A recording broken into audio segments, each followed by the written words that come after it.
figured out pretty quick.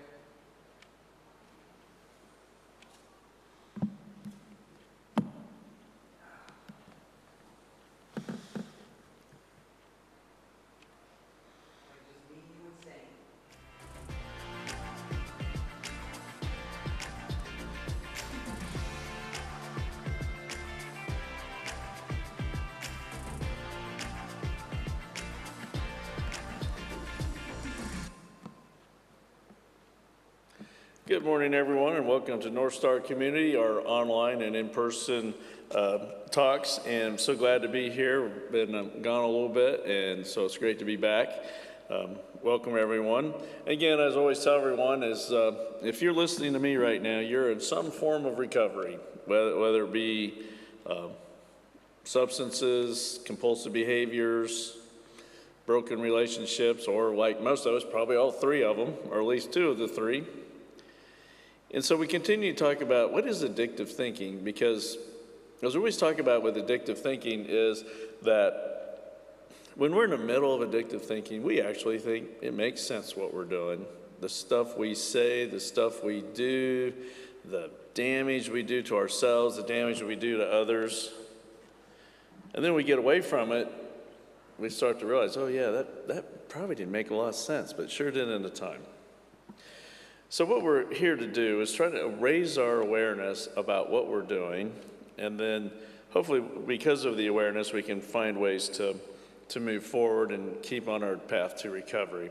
So you out here listening to me right now are all sorts of places on recovery spectrum. Some of you are just starting and still lying, cheating, stealing, using, all that kind of stuff, but you want to change.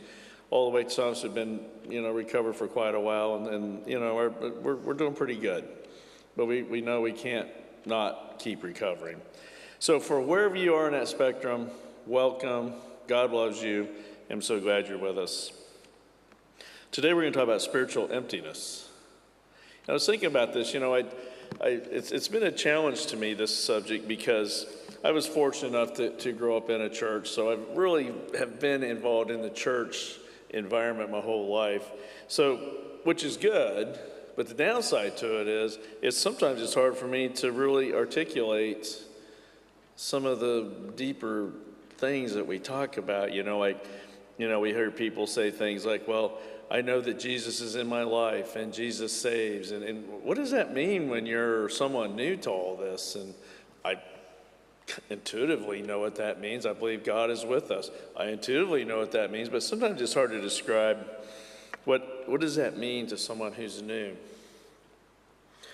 I remember telling this missionary was telling a story. He was in India, and he just got there, and they had this big revival-like meeting, and tens of thousands of people walked to his meeting, and he had a veteran missionary there who was Indian. And so he was starting to talk about Peter and Paul and, all those kind of things. And he's talking, and a guy came over to him and whispered, he says, hey, nobody knows who Peter and Paul is. They don't know who that is.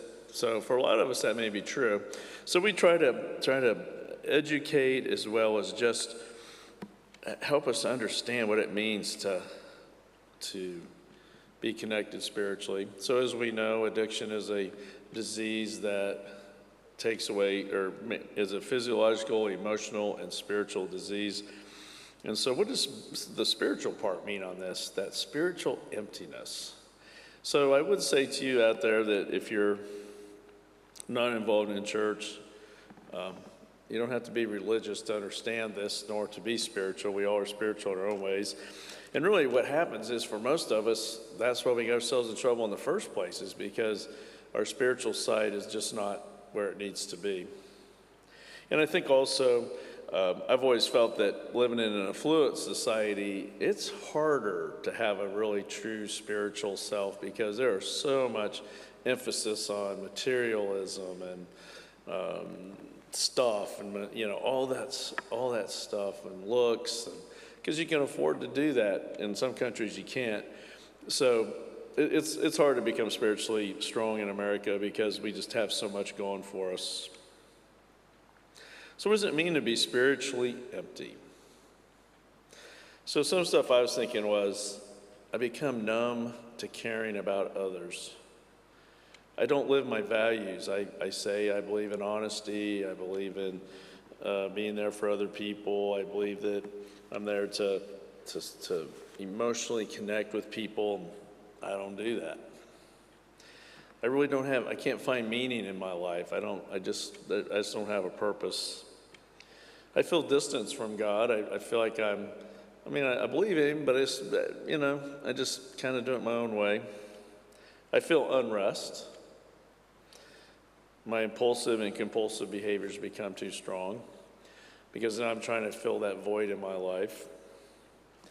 So I was thinking, so what does it mean to be spiritually fulfilled or living in a spiritual way? So I obviously just deal with the opposites here.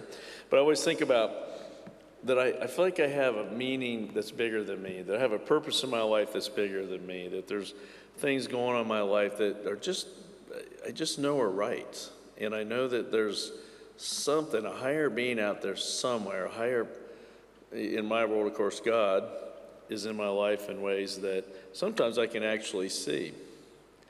But I certainly sense that. I sense that existence, which gives me a little more peace, gives me a little more calmness. And I don't have this need to be so impulsive and impulsive. I can actually get through 4 days without ordering from Amazon. When I'm not so close and connected, maybe it's like twice that day. So I'm starting to think Amazon is my new barometer for how people are doing, is how many times do we order from Amazon in a day. So I'm using Luke 18. This is a parable that Jesus gave us, and it's about the Pharisee and the tax collector. And so let me go ahead and read it. And he was saying this to the Pharisees, is who he really was talking to here. To some who were confident of their own righteousness and looked down on everyone else, Jesus told this parable. 2 men went up to the temple to pray, one a Pharisee and the other a tax collector. The Pharisee stood by himself and prayed, God, I thank you that I am not like the other person, robbers, evildoers, adulterers, or even like this tax collector. I fast twice a week and give 1/10 of all I get. So you can hear he's doing all the right things, but he's not there spiritually. His spiritual side is broken. But the tax collector stood at a distance. He would not even look up to heaven, but beat his breast and said, God, have mercy on me, a sinner. Jesus said, I tell you, this man, rather than the other, went home justified before God. For all those who exalt themselves will be humbled, and for those who humble themselves will be exalted. And so maybe that may be one of the best artifacts of how we're doing spiritually is our humility. When we're addictive thinking, we can become very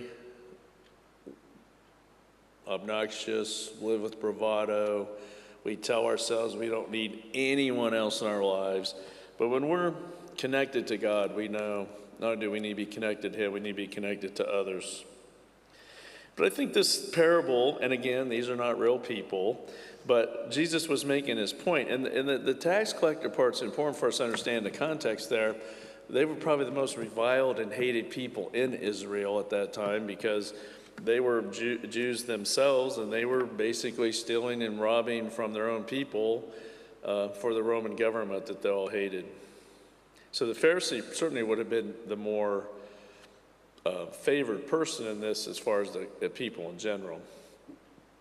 But I think the way to look at this I always look at things from an addiction point of view. I think the Pharisee and the tax collector represent us, both of them inside of us. Like I said, we live a bravado, we live like we're self-righteous, and we know that we can stop anytime we want, and we don't have to be on Facebook 12 hours today, but we want to. It's not because we have to. We're not counting all those likes to see how many we have, and we're not looking at Instagram and we don't do it because we have to, we do it because we want to. The problem is we become very agitated, we become difficult to get along with, we become angry, all those things because of all that stuff. So we're the Pharisee in the sense that we say that we're good, we're fine, we don't need anything, we can stop anytime we want, we're not addicted. And then the other side of us is this toxic shame we feel about ourselves, where we just despise ourselves and loathe ourselves. And it's hard not to use because of how much we hate ourselves. So taking the two and putting them together is really what an addict looks like. And we all know that for us that are sitting here listening to this. So, of course, the great question is, and it was a parable, of course, but Jesus is making his point, but how in the world did a tax collector go from a spiritually empty, conniving, stealing, cheating, lying, self-loathing, mean-spirited person, how was he able to go from that to being repentant and spiritually humble and open to God? So usually the reason for that is our law of human gravity. The law of human gravity is that for most of us, when we're in our pre-step one phase, and even after that, of course, for some of us, our addictions are so strong because of our toxic shame, because of how much we hate ourselves. It's easier to live using than it is to live without using. And that's so hard to understand in a way, but it's not really when you think about it. If it's safer for me to keep people away, and I do that by my impulsive behaviors or my substance abuse, and I get myself into relationships that are already broken, maybe I've found other people who are traumatized themselves, and we become trauma bonded, and that's what we live through is our trauma. As you can imagine, lots of chaos and all that kind of stuff. It's only when our pain gets so high that the pain is higher for us to continue on the path of addiction than it is to do something different. That's when we can start the world of recovery. I always like Dr. Nora Volkow's definition of addiction. And so I like that. You've probably heard me say it several times, but it's still worth hearing because it so describes addiction. How can we comprehend the concept of a person who wants to stop doing something but cannot, despite the catastrophic consequences? These are catastrophic consequences, and yet they cannot control their behavior. And it's so true. The destruction we have done to ourselves, to others in our lives, and we know it, and we still cannot stop. Not until our pain gets so high that we can actually change. So a lot of times I tell people with addiction, we're not addicted to substances, we're not addicted to compulsive behaviors, and we're not addicted to people. What we're addicted to is our toxic shame. Dr. Vanderkolk, who wrote the great book, The Body Keeps the Score, I was listening to him on YouTube not too long ago, and this quote just resonated with me, and I absolutely agree with him. What he said was, it's virtually impossible for a human being to become addicted without trauma and abandonment in their lives. Think about that quote.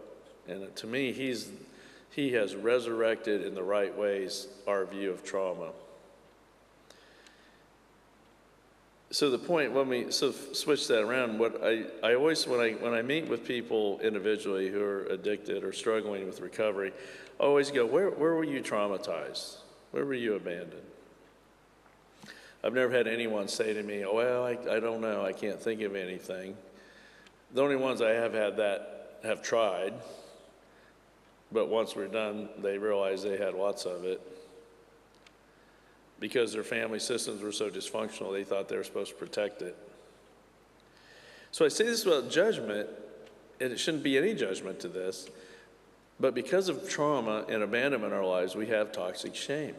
Somehow, as humans, we can manage to take our own victimhood and turn it against us. And so when we do that, hurts, habits, and hang-ups behaviors or addictive behaviors become very attractive to us because it's the only thing we can do that gives us a bit of relief from ourselves and from the brokenness.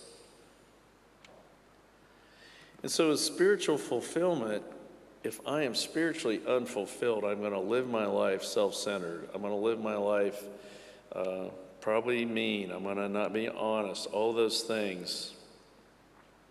And so true recovery means much more than just abstinence, just much more than quitting. The problem is we got to quit to get better. I wish it weren't so, but it's so hard for us to quit. It is. And that's why, again, the great line, one day at a time, is so important. All you have to do is quit today. But here's the hard part. We can do the physical part, maybe some ways even easier. But what true recovery means that we have to relinquish the thoughts and patterns of all this time we've been spending avoiding our pain. And we also know for us, and again, I keep assuming we're all in recovery at some level, we know that addictive thinking involves a distortion of our perceptions. And unfortunately, only a major event or series of major events will help us change who we are. And addiction seems to be a uniquely human thing. Now, there's certainly out there, you can make a monkey become addicted to heroin. You can, they have the great, I love the stories about them setting up rat wheels, the cages with the wheels, putting them out in abandoned warehouses or sand dunes with video cameras and watching animals come back on a regular routine basis and jump on those things. They've had frogs, mice, rats, what else do they have in there? I can't remember. Other wildlife who would get on these wheels, and they obviously have become addicted to it. But what makes it different is I have a hard time believing that a rodent has a spiritual self to them. I just don't buy that. This is truly a uniquely human thing. So the spirit is one of those cutting edge both ways. It is a beautiful, magnificent part of us, but it's also a part that can be very destructive and damaging when it's not in the right ways. So when we indulge ourselves in excess with our craziness and our behaviors, drinking, whatever it is, I always joke about 33rd broken relationship. That's a unique human phenomenon because of our toxic shame is telling us we don't deserve to have a rich, full, meaningful life. We crave spiritual fulfillment. And when we don't have that spiritual fulfillment, we have unrest in our lives. We feel it may be vague or very stark. I don't know how many addicts I've told about NorthStar who have said to me, if I stepped my foot into a church, I would be struck by lightning with all the bad things I've done. That's too bad because church, I hope that's not what you're thinking. And NorthStar, we love you coming in broken. That means you're ready to do something. But spiritual craving is hard to identify. I tried to kind of explain a little bit, but it is hard. I was sitting there thinking, how do I define that? How do I define it for myself? How do I define it for something? But for sure we know that something's missing. Something's not quite right. And of course I know, again, this is shocking to hear, but our addictive behaviors distort this. So what do we do with our spiritual emptiness? We try to quench it with alcohol, food, spending, relationships, drugs, sex, pornography, gambling, and go on and on. We use these as a sense of spiritual gratification. And it does work in the short run for some of us. We wouldn't keep doing it if it didn't. Well, we do, because then we get addicted to it. But they do give us some gratification, but they don't solve the basic problem. The unresolved trauma and abandonment issues that coincide with the unmet spiritual needs. We have satisfaction, but it's soon met by longing, this longing for something more, something bigger. So Dr. Tversky in his book, Addictive Thinking, uses the great analogy. He goes, so we require, certain vitamins to live, to be healthy. And so we go and we get our blood analyzed that says you need more vitamin C. So we go to the vitamin world and we buy B12. And then we can't figure out why it isn't helping us. We cannot compensate for one deficiency with another, but that's what we do with addictive thinking. When we use our hurts, habits, and hang-ups behaviors to resolve something, all they're going to do is prolong our hurt and pain. So then what we do, if we get caught, because we get really good at defending our addictions, then we just shift it to something else, or we get smarter about how we're doing it. Well, I shouldn't say smarter. That's not the right word, because we usually end up getting caught anyway. But we switch, or we find something else. So a quote from an addict was, during periods of abstinence, I felt some kind of void inside of me. I had no idea what that was all about. Now I know. That was an empty space where God belongs. Nature hates empty spaces. But for many of us, we don't want to give up ourselves to God, to Jesus, those kind of things we hear about higher powers. And I always say this, and I do mean this with sincerity. I know many of us out here have been hurt by religion. by some of the mean behaviors of people who were, quote unquote, the church people, which in Jesus' time would have been the Pharisees. I know, I've been through this. There's been a lot of stuff like that. But what we have to understand is God is love, and there's nothing that can go wrong with that. So don't confuse religion with God as a higher power. And if you think about, why is it so easy for us to identify that we need to eat when we're hungry, we need to drink water when we're thirsty? Why is it so hard for us to identify those spiritual cravings we have? Because those are there all the time. And of course, like I said, we're always trying to find ways to feed it with something or someone or some substance or some behavior. So basic theology here is a human being is not just another animal differing only in degree of intelligence. Humans, as morally free beings, can choose whether to recognize their spirituality and their unique relationship with God. So here's some unique human characteristics that I don't think those mice on that running wheel have that we have. We can learn from our history. We can contemplate the purpose of existence. Why am I here? In fact, for many of us, because let's be honest, when we're in our addictive mode, we are full survival. Purpose doesn't mean much to us. We can think of ways to better ourselves. We can delay gratification and think about long-term consequences for our actions. We have the capacity to make moral decisions, which make us deny the things our bodies lust for. We can actually say no. It's like we said, the spirit is different than religion. The spirit, then, is that part of the human being that distinguishes us from other forms of life. We exercise these unique human capacities that we are spiritual. It is possible to be spiritual but not religious, because nowhere among these unique capacities is a prerequisite for religion. So here's the deal. We cannot recover without some form of spirituality. That's what's driving so much of our addictive behavior. And the problem, of course, is when we're addicted, we don't learn very well. We don't operate very well. We don't really learn from our past history. We continue to use and distort and wreck our lives and those around us. We continue to be destructive. We don't have a purpose other than just to get by and to live today. So I always tell people, when family members will always say, I told them they got 2 weeks and then they got to go. I said, you just told them they can be here forever. Because in an addict's mind, it's all about now. 2 weeks from now, they could be dead by then. And when we're addicted, we can't delay. We can't delay gratification. We don't really consider consequences because all we care about is right now. Like I always say, you know, all of you out here, when you're addicted, you may not know where you're going to be today. You may not know if you're going to work today, but I can promise you, you know where your addictive stuff is, whether that be substances or computers or people. And the fact is, we are ruthlessly dominated by our addictive behaviors and thinkings. So let's face it, we know this. Addictive behavior, addictive thinking is the polar opposite of spirituality. That's why we work so hard. That's why there's so much pain, and we work so hard to try to find it in other ways, when the fact is, it's driving us further from God.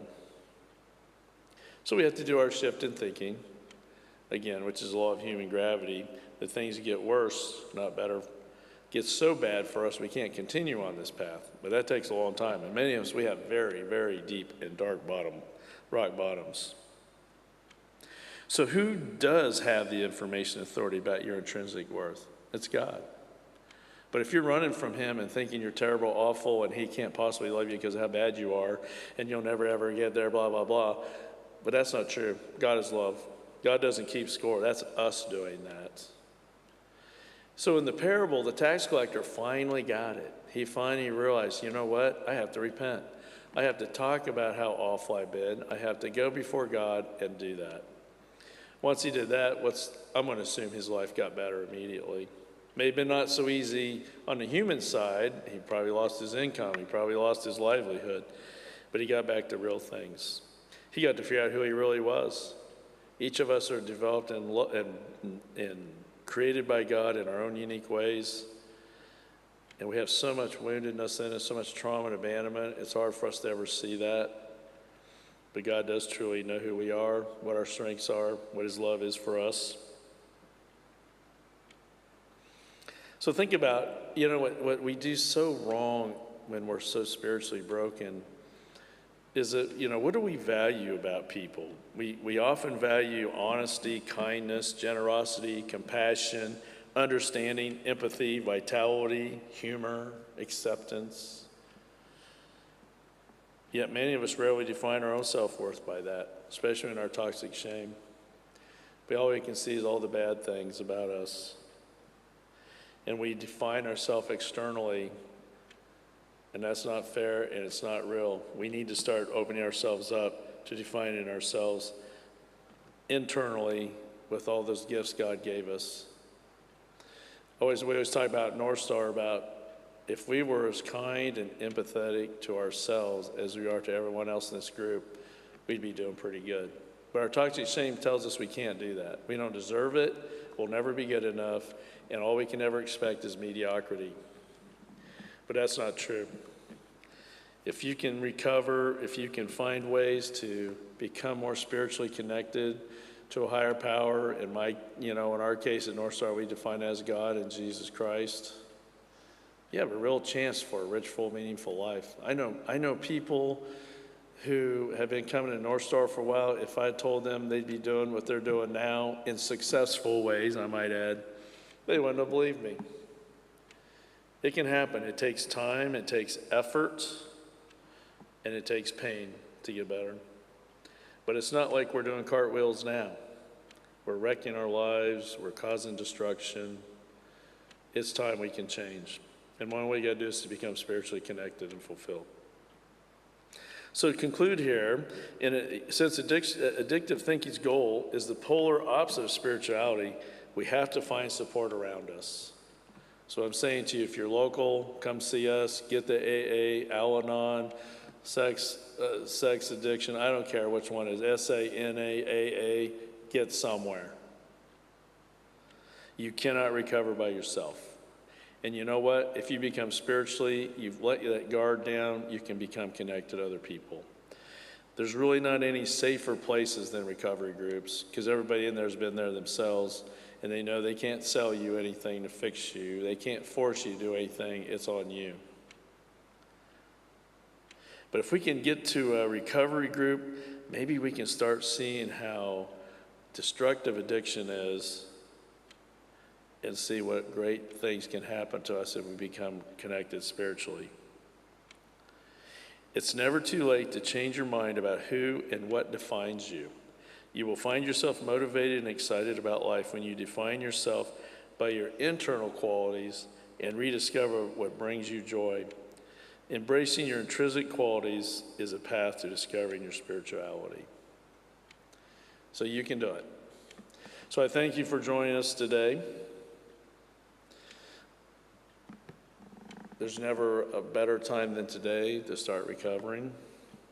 So if you are local, we meet on Wednesdays and Fridays at 6:30 in Walnut Grove Baptist Church at 7046 Cold Harbor Road in Mechanicsville. If you're not local, I hope you can find somewhere local to attend, but you also certainly can continue to listen to these talks.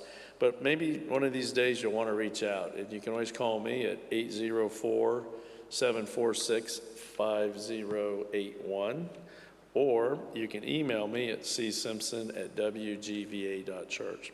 So I hope to hear from you, and there's no time like today to get started on recovery. You can do it.